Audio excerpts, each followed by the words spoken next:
So hey guys, welcome back in this new video. तो guys, इस video में हम देखेंगे SN1 रिएक्शन और SN2 रिएक्शन, बेसिक डिफरेंस और कुछ एग्जांपल भी जो आपके एंट्रेंस पॉइंट ऑफ व्यू से इम्पॉर्टेंट हैं, या फिर आप कोई भी एंट्रेंस दें तो आप ये देख सकते हैं वीडियो, क्योंकि इसमें काफ़ी अच्छा देने की कोशिश की गई है। तो SN1 रिएक्शन में हम सबसे पहले देखेंगे तो SN1 एक आपकी 2 स्टेप रिएक्शन है। मैं थोड़ा कलर को चेंज कर ले रहा हूँ। तो SN1 है आपका 2 स्टेप रिएक्शन, और इसमें कार्बोकेटाइन फॉर्म होता है, और इसमें रिटेंशन और इन्वर्जन दोनों हैपन हो सकते हैं, दोनों हो सकते हैं। और जो आपकी रिएक्टिविटी होती है रिएक्शन की, वो स्टेबिलिटी ऑफ कार्बोकेटाइन पे डिफर कि डिपेंड होती है। और भी कई डिफरेंस हैं, लाइक अगर देखा जाए तो ये यूनिमॉलिक्यूलर रेट ऑफ रिएक्शन है।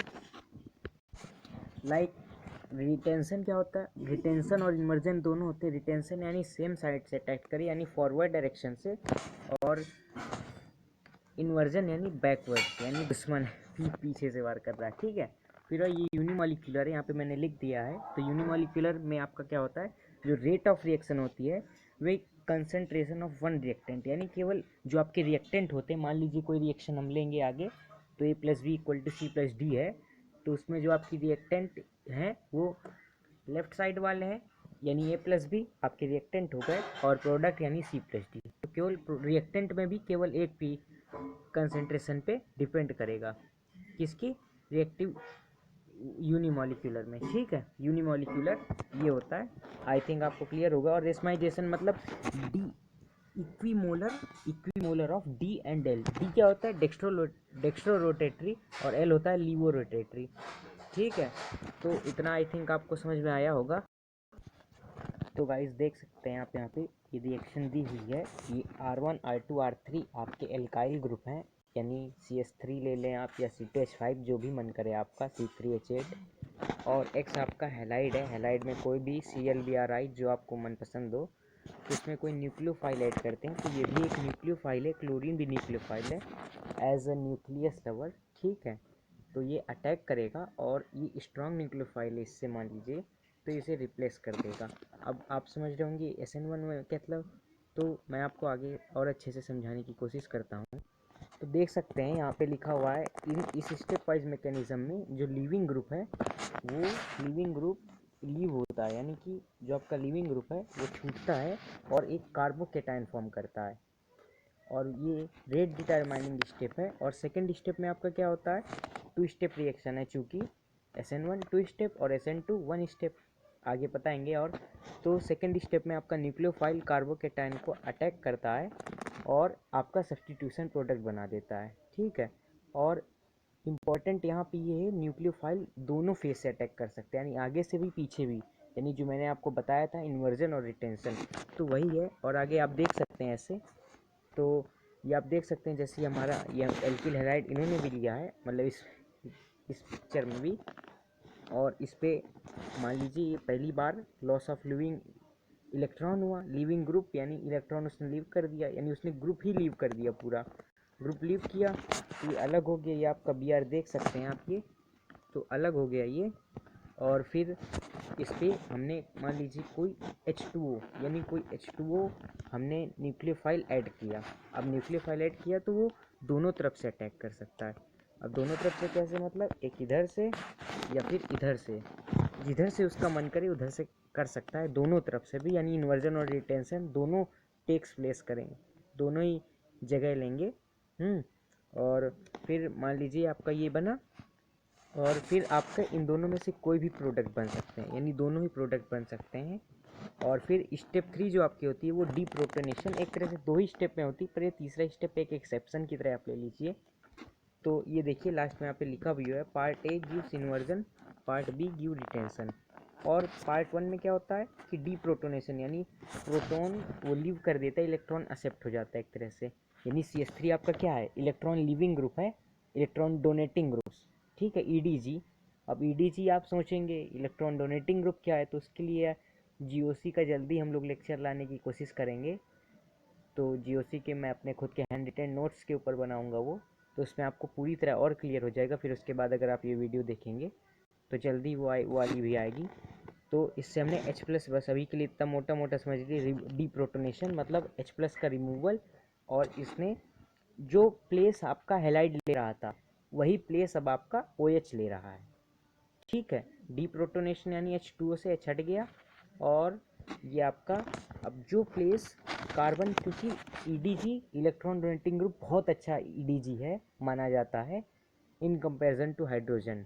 क्योंकि हाइड्रोजन के पास एक ही होता है, इसी बात से अंदाज़ा लगा लीजिए कितना देगा भाई। कार्बन के पास तो 6 हैं, आराम से दे सकता है।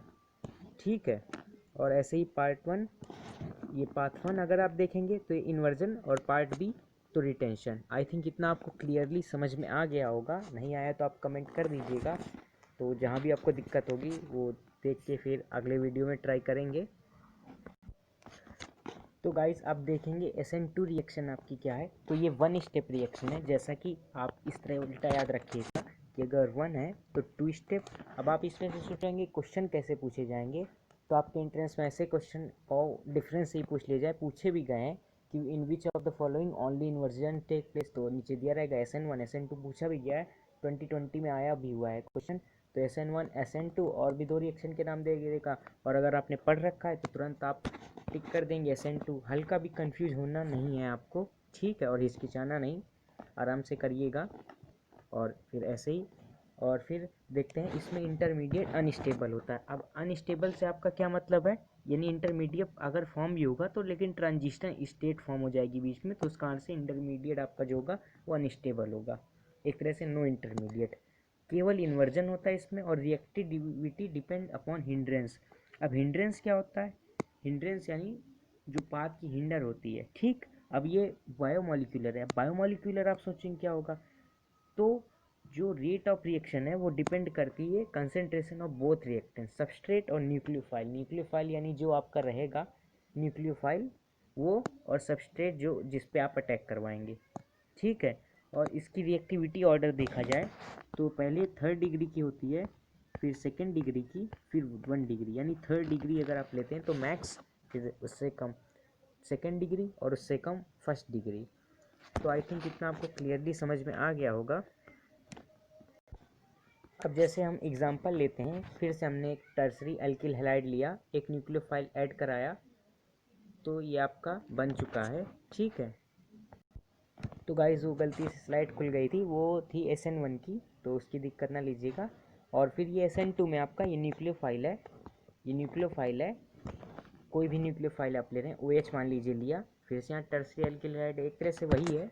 ठीक है, और ये आपने अटैक करवा दिया, अटैक हुआ, अटैक यहाँ पे करवा दिया, तो अब इन्वर्जन है, इन्वर्जन है तो एक तरह से केवल ये आपके वो फॉरवर्ड नहीं अटैक करेगा, इसकी जगह नहीं अटैक करेगा, आपके बैकवर्ड डायरेक्शन से अटैक करेगा, यानी घर तोड़ू है। मान लीजिए कार्बन ये अपने परिवार के साथ सुखी सुखी रह रहा था, ये एक पड़ोसी आया, इसने फूट करा दी, तो पीछे से ही फूट करेगा, इधर से कान भरेगा, ये कमज़ोर, मान लीजिए हल्की फुल्की लड़ाई होती रहती है वो तो सब घरों में, पर इसने मान लीजिए ये हस्बैंड है, वाइफ है, इसने वाइफ के कान भर दिए और फूट पड़ गई और ये टूट गया घर। ठीक है, और ये बेचारा हस्बैंड अकेला है। एक तरह से ऐसा AJ brown, mister AJ brown की बुक में दिया रहता है ऐसा एक्सप्लेनेशन, तो मैंने हल्का आपको उसी से कोरिलेशन करके देने की कोशिश की है। तो बढ़ते हैं, तो like if you are able to see, मतलब दिख ही रहा होगा खैर, तो substitution occurs with inversion of configuration at chiral centre.